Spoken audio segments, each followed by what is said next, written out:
For our final installment of this series on Universal Design for Learning, we're going to be talking about how to use UDL by providing multiple means of action and expression. Let's review the science. This relates to the strategic network of the brain, illustrated here in blue as the front part of the brain. This has to do with the how of learning.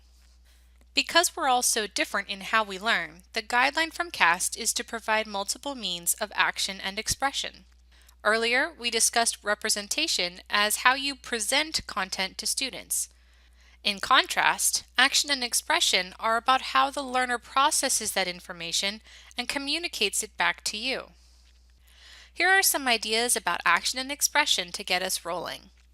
My first icon shows a notebook with a pencil to represent writing. Some students process and communicate very clearly in writing, but others can struggle with that. My next icon shows a person surrounded by smaller icons representing text documents, videos, images, audio files, etc. And this refers to multimedia in general, which is commonly used in connection with technology. This mix of forms is especially popular in social media. My next icon shows charts and graphs for visualization.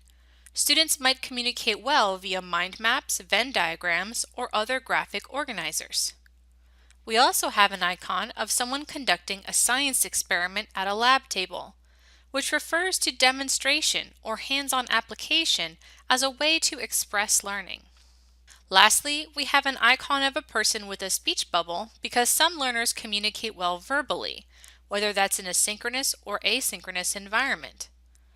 Once again, all of these ideas represent strengths for some students but barriers to others, so it's all about providing options. Let's get our playbook back out so that we can strategize how to overcome potential barriers by providing multiple means of action and expression. CAST suggests that you should provide options for physical action, for expression and communication, and for executive functions. Let's pull out that clipboard with specific tips from CAST. They suggest that to provide options for physical action, you should vary the methods for response and navigation and optimize access to tools and assistive technologies.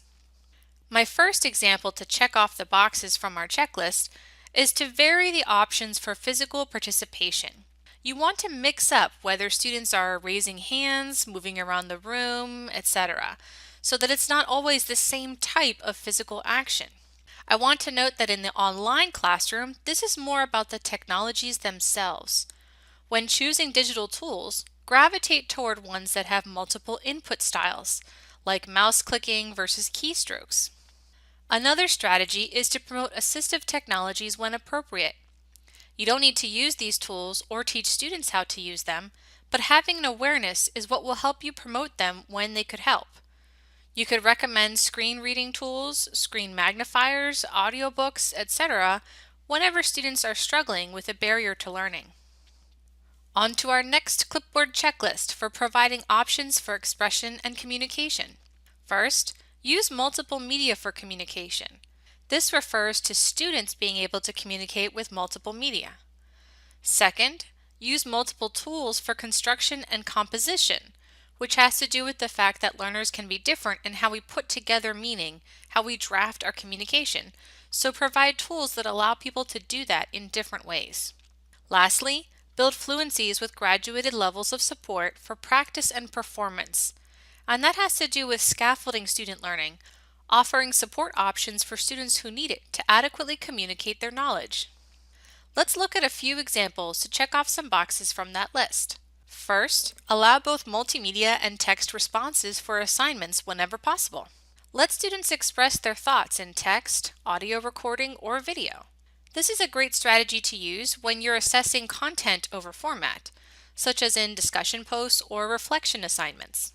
Another example would be to provide optional scaffolds for composition, such as sample outlines or sentence starters.